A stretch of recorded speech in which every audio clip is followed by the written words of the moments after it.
নমস্কাৰ, মানৱতাৰ তথাস্থলৈ আপোনালোকক মই স্বাগতম জনাইছোঁ। মই আজি এটা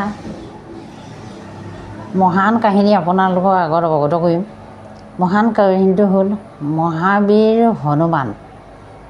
তেওঁ ৰামৰ পৰম ভক্ত আছিল আৰু তেওঁক শ্ৰৱণ কীৰ্তন কৰিলে মানুহৰ মহান শক্তি লাভ হয়, মনৰ আশা পূৰ হয়।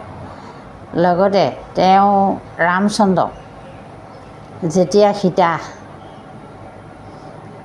ৰাৱণৰ অধীনত আছিল তেতিয়া তেওঁ উদ্ধাৰ কৰিবলৈ মহান শক্তি প্ৰয়োগ কৰিছিল। তেওঁ এই শক্তিসকল ক'ৰ পৰা পাইছিল আৰু তেওঁ কিয় অমৰ, চাৰি যুগৰ অমৰ বুলি কোৱা হয়, সেই সবিশেষ আপোনালোকৰ আগত মই এই ভিডিঅ'টোৰ মাজেৰে জনাবলৈ আহিছোঁ। আপোনালোকে ভিডিঅ'টো গুৰুত্ব সহকাৰে চাব, কিন্তু এইটো বৰ মহান ভক্তপূৰ্ণ কথাই মই আপোনালোকক এতিয়া আৰম্ভ কৰিছোঁ। মহাবীৰ বীৰ ভক্ত হনুমন্তৰ কাহিনী। মহাবীৰ হনুমন্তৰ হ'ল অঞ্জনাৰ পুত্ৰ। দেউতাক হ'ল পৱন বা বায়ু দেৱতা। কিন্তু অঞ্জনাৰ পুত্ৰ হ'লেও তেওঁ সৰুতে কেশৰী নামৰ এজন বান্দৰীহে তেওঁক তুলি তালি ডাঙৰ দীঘল কৰিছিল। এবাৰ মহাবীৰ হনুমান তেওঁ মানে সৰু কালতে, অকণমানি কালতে তেওঁ অলৌকিক শক্তি আছিল। সেই অলৌকিক শক্তি কেনেধৰণে আছিল আপোনালোকে এই ভিডিঅ'টোৰ মাজত সোমালে গম পাব। তেওঁ যেতিয়া ৰাতিপুৱা খুব ভোক লাগিছিল, ভোক লাগোঁতে সেই সময়তে পূব দিশত বেলিটো ৰঙা হৈ জিলিকি উঠি আহিছিল। তেওঁ কিবা পকা ফল বুলি সেই বেলিটো খাবলৈ খেদা মাৰি গ'ল। যেতিয়া তেওঁ বেলিটো খাবলৈ খেদা মাৰি গ'ল, তেওঁ ৰাহুক দেখিলে। ৰাহুৱেও আকৌ খেদা মাৰি গ'ল বেলিটো এৰি। তাৰপিছত ৰাহু গৈ আকৌ কি কৰিলে, আপোনাৰ ইন্দ্ৰক আগ চাপিলে। ইন্দ্ৰক আগ চাপিলত ইন্দ্ৰক খেদিলে। ৰাহুক এই ইন্দ্ৰক ধৰিলে। বা ইন্দ্ৰই কি কৰিলে, তেওঁ বৰ্জ্য মাৰি দিলে। বৰ্জ্য মাৰি দিয়াৰ লগে লগে তেওঁ বাওঁ বাহুখন ভাগি অচেতন হৈ মাটিত সৰি পৰিলে।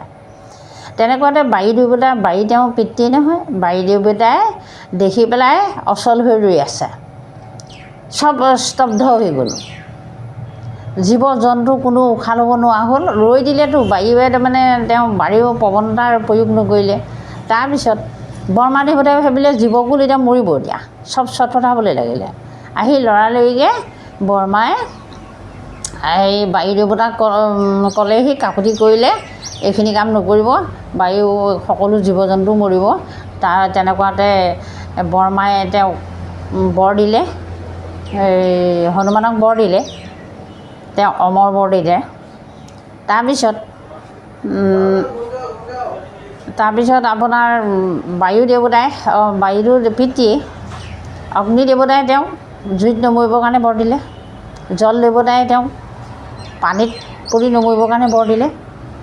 তাৰপৰা যম দেৱতাই তেওঁক কোনোদিন নমৰিব, অমৰ হৈ থাকিব বুলি বৰ দিলে। এনেদৰে বিধে বিধে দেৱতাই আহি তেওঁক বৰ প্ৰদান কৰিলে। আৰু ইতিমধ্যে ব্ৰহ্মাইতো তেওঁক জীৱন দান দিলে, বচালে। এই মহাবীৰ হনুমানক এনেদৰে প্ৰতিজনে বৰ দিয়াত তেওঁ কি হ'ল, যুগে যুগে অমৰ, চাৰি যুগৰ অমৰ বুলি কোৱা হয়। তেওঁ নাম গুণ যদি এটাও শুনে তেনেহ'লেও গাত সল, বল, বিক্ৰম, শক্তি, মনৰ কামনা পূৰ হয়। যেনে জয় হনুমান জ্ঞান গুণৰ সাগৰ, জয় কপিসূতি হলে গজাগৰ, ৰামদূত অতুলিত বল ধামা, অঞ্জলিৰ পুত্ৰ পৱনসুত নামা, মহাবীৰ বিক্ৰম বজৰংগী, কুমতি নিবাৰণ সুমতি কিশংগী, কাঞ্চন বৰণ বীৰজ সুবেশা, কানন কুণ্ডল কুঞ্চিত কেশা, হাত বৰ্জ উৰু ধৈৰ্য বিৰাজে, কাণে মোজে জানি সাজে, শংকৰ সুবৰ্ণ কেশৰী নন্দন, তেজ প্ৰতাপ মহাজগবন্দন। এনেদৰে যদি আপোনালোকে এই 4-5 শাৰী যদি শ্ৰৱণ কৰে, শ্ৰৱণ শক্তিটো মহান শক্তি, তেতিয়াহ'লে আপোনালোকে অমৰটো নহয় বাৰু, তথাপিতো জীৱিতৰ কালত বহুত শক্তি সঞ্চাৰ হ'ব। আৰু হনুমান এতিয়া জীৱিত অৱস্থাতে আছে, তেওঁ অমৰ দান, তেওঁক বজিলে অতি সহজে প্ৰাপ্তি লাভ হয়। সেয়েহে মই আপোনালোকক হনুমানৰ পিছৰ কাহিনীকণ পিছৰ পৰ্যায়ত লৈ আহিম। নমস্কাৰ, কৃষ্ণ।